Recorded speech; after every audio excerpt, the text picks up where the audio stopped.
Kembalin ibu hamil dan bayi buat tolak bala. Wah asli ini kacau banget. Yang suka cerita horor sini kumpul. Yang penakut mendingan skip aja. Jadi ada yang lagi rame nih di Twitter. Tweet ini nih, katanya ada ibu hamil dan bayi yang ditumbalin buat tolak bala. Asli ini gua nggak kepikiran banget sih. Jadi cerita singkatnya itu, ada satu keluarga yang anak perempuannya itu hamil di luar nikah. Pacar anaknya ini gak mau tanggung jawab. Sampai akhirnya di internal keluarganya itu ada keributan dan anak perempuannya ini memutuskan kabur dari rumah. Beberapa bulan kemudian anaknya yang lagi hamil itu ngabarin ke ibunya kalau ada orang yang pengen ngadopsi anaknya dia. Tapi setelah ngabarin itu nggak ada kabar lagi. Anak perempuannya itu hilang aja gitu. Setelah bertahun-tahun nggak ada kabar, anak yang satunya lagi yaitu adiknya si anak yang hamil itu suatu hari tuh ngalamin ketindihan. Pas dia lagi tidur di kamarnya dia itu ketindihan nggak bisa gerak. Dan saat itu dia itu ngedenger ada suara perempuan ketawa, suara perempuan nangis. Gak lama setelah itu dia itu ngeliat ada kakaknya yang selama ini gak pernah ada kabar lagi. Kakaknya itu lagi duduk di ujung kasurnya dia. Aduh merinding gua.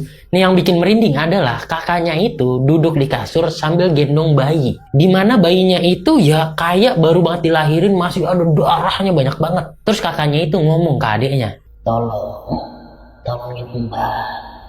Tolongin mbak nih. Setelah ngomong kayak gitu tiba-tiba kelihatan tuh kakaknya itu kayak wah teriak-teriak minta ampun minta tolong. Dan secara tiba-tiba lehernya itu langsung kayak kepotong, darahnya muncrat kemana-mana. Terus lukanya itu makin dalam dan tiba-tiba kepalanya itu copot ke bawah ke lantai.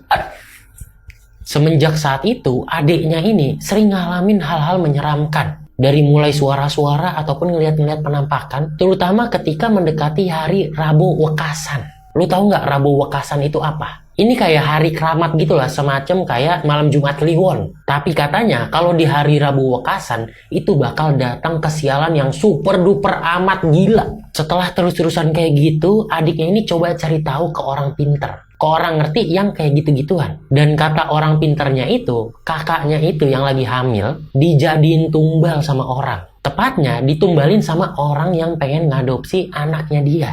Kenapa ditumbalin? Ya karena katanya buat menghindari kesialan di hari Rabu Wekasan. Gila ya. Hari yang dibilang sial, terus supaya terhindar, malah numbalin orang. Kacau! Ngomongin masalah Rabu Wekasan, kayaknya ada film yang bakal ngebahas Rabu Wekasan deh. Kalau nggak salah, judul filmnya itu Inang. Dan disutradarain sama Fajar Nugros. Plot twistnya adalah, yang lahir di hari Rabu Wekasan, itu katanya bakal sial seumur hidup. Buruan deh kalian cek kalian itu lahir hari apa. Kalau gua apa ya?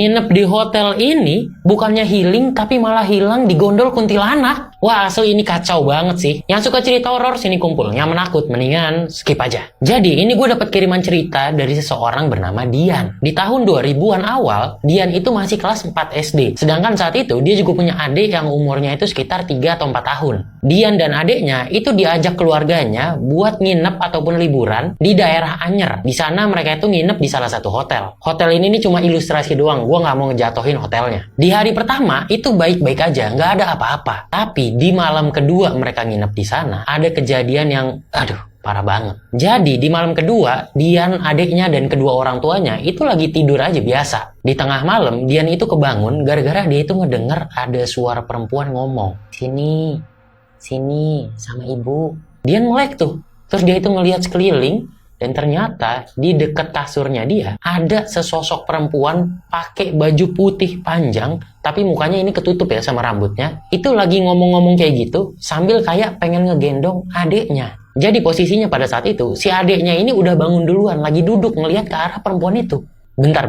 Gue ini cerita pakai kaos yang baru aja gue beli. Ini bahannya asli, enak banget. Ini bahannya adem, sablonannya juga bagus nih kayak karet-karet gitu. Dan pilihan motifnya itu banyak. Harganya juga murah banget, cuma 53.000 aja. Yang mau tinggal pesen aja lewat keranjang kuning yang di sini atau di etalase gua. Oke, lanjut. Karena nggak tahu perempuan ini siapa, Dian dia itu nggak mau si adiknya ini dibawa sama perempuan itu. Dian ini duduk. Pas Dian duduk, perempuan ini nih yang tadinya ngeliat ke adiknya, tiba-tiba langsung nengok ke arah Dian dan ngomong, sini sama ibu. Terus nggak tahu kenapa di situ Dian ini kayak merasa terpanggil, dideketin ke perempuan itu dan digendong lah tuh Dian sama perempuan itu. Setelah itu Dian nggak inget apa-apa. Tapi pas Dian itu bangun, di sekeliling dia tuh udah ada keluarganya dan juga warga banyak banget. Itu warga semuanya pada rusuh banget, kayak pengen ngelihat kondisi Dian. Nah di situ si Dian ini diceritain kalau dia itu hilang udah sekitar 5 jam. Dicari ke seluruh bagian hotel nggak ada, dicari juga ke sekeliling, dan ternyata Dian itu ditemuin sama warga di salah satu pohon besar di sekitaran hotel. Katanya dia itu digondol sama kuntilanak di situ. Serem banget ya.